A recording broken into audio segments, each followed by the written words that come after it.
what did you see from Kirby there coming in and kind of saving the day, I guess?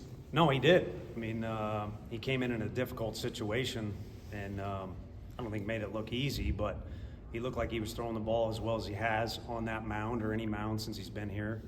And again, came in a difficult situation and kind of turned the tide of the game, not just for us on defense, but then kind of carried over offensively and went out there and got some big outs. Really, we probably got greedy extending both of those guys, but they were throwing the ball so well, it's kind of hard to argue, with just leaving them in there. I think the only mistake he really made the whole night wasn't, you're going to give up singles, but I think he forgot he was Kirby and he tried to be Snead on a 2-strike pitch if he watches the video, or maybe he remembers it himself, and tried to kind of do his best Snead impersonation with 2 strikes, and the guy got it pretty good to center field. And they had a whole lineup of those guys that if you got outside of who you were, you made mistakes, or you gave free bases up, they were going to make it a headache for us. What about Banky? Kind of the same situation, had to get hot in a hurry. Yeah, I mean, that's the old, get a huge emotional out, and then you need to kind of reset one way or another. I don't know what Redmond Walsh is. I wasn't a pitcher at a high level, so you got to do whatever you got to do to center yourself after getting that emotional out and having everybody storm out of the dugout and high-five you. I wasn't good enough to do that at this level. I can only imagine what that feeling is like. But again, you got to kind of find a way to center yourself, whether it's knowing who's up in the lineup or getting with your catcher, or just getting a drink and getting your breath, or go through your routines. But I thought Banky was equally as good as he was, or just as good as he was on Sunday for that moment, and then went out there and there wasn't a lot of room for error. I mean, it was obvious they were going to give us heck all night, and I didn't say hell, right? HE double hockey sticks all night, and so rather than let him work out of it, we went to a fresh arm, somebody who didn't throw much on Sunday. What do you learn about your team in a game like that that's a little slowed and gets pretty chippy? Well, yeah, I think you learn a few things. We got off to a good start because we got off to a good start today, guys. Whatever it was, we actually had workouts Monday instead of tomorrow being off day, and it was a longer weekend. It was chilly, but that was as much energy and focus as they had coming to the park, and I think it started off with a bang. But then it's baseball. Things aren't going to go your way. It wasn't a very offensive day. Those guys are slugging it out with us, so it turned into a heated battle in pretty quick fashion. So I think the thing we learned the most about the guys was, in a tight game like Asheville, like Oklahoma and the Texas Tech game. We've been in a few of these now, and even the Albany games all the way through the 4th, 5th inning were competitive. So it's been fortunate that we've gotten tested the way we have, or been fortunate. What was the issue with Stamos? And I know it's early, but do you have any update? Yeah, I mean, that was a deal where we were going to make a change no matter what, so I let Woody go out there and assess the situation. And then the guy coming in gets as much time as he wants to warm up for anyone that was watching. And he can warm up in the bullpen or out on the mound. I think Banky kind of did a combo platter of those two things. Maybe it was a cookout combo platter. But, the arm was fine, I think. I think his forearm was a little sore, or maybe bicep. But Woody went through some things, and hopefully all things stay the same. But I think some soreness and some tightness in there from a guy that is interesting. He wasn't sandbagging on us in scrimmages, but you guys were at scrimmages and you are now at our games. I think you would agree with me. He's a different competitor on game day, which is great. What's allowed KT to get off to start the season that he has? I think the same as what allowed him to get off to a good start in the fall.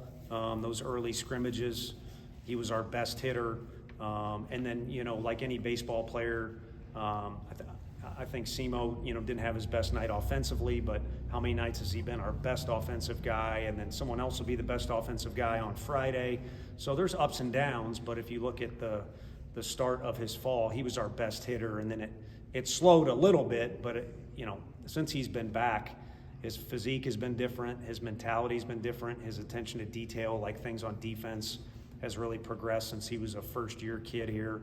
And then as of late, I think where it's really going good for him is using the whole park.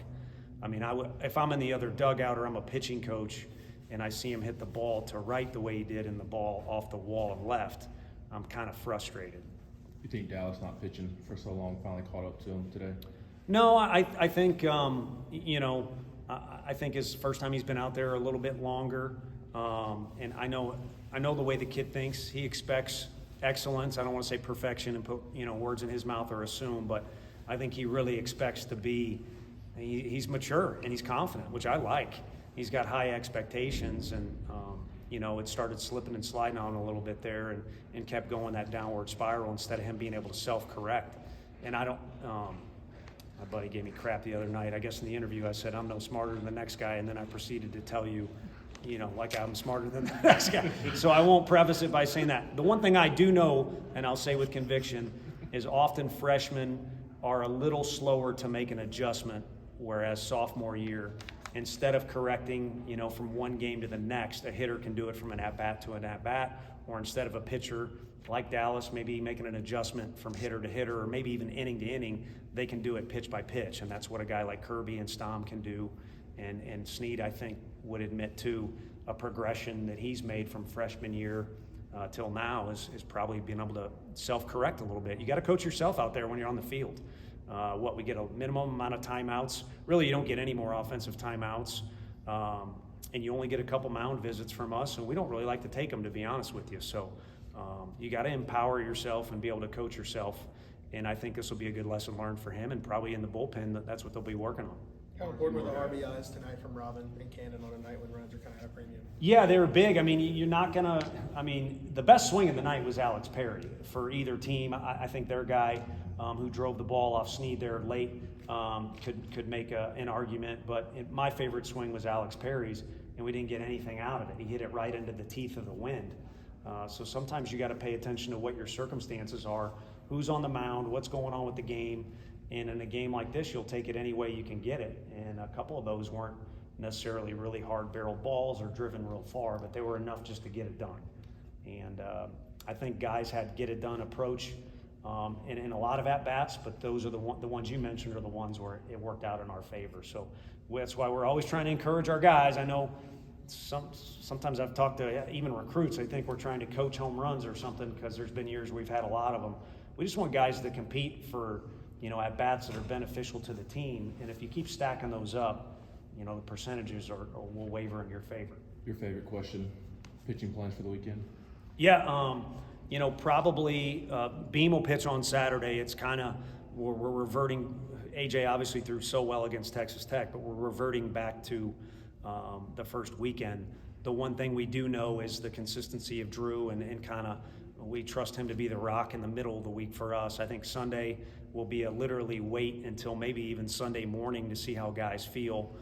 So that'll be those 2 days. And I think by Saturday, guys like Kirby may be able to come back, or some other guys will be fresh. But Friday is going to be a who can get outs for us. And I don't know exactly when Causey will get them, but he's kind of been a Friday combo guy with AJ. So he'll pitch in some capacity, and we'll need him to get out there. It'll be fun for him because the game ended against Tech, and then the other game ended, his outing ended, before really he hit a pitch count limit. So we'll entrust the ball in him in some form or fashion for a good amount of time. But there's going to be some other guys that need to be hungry to get out there and just get outs for us whenever they are, however they can get them.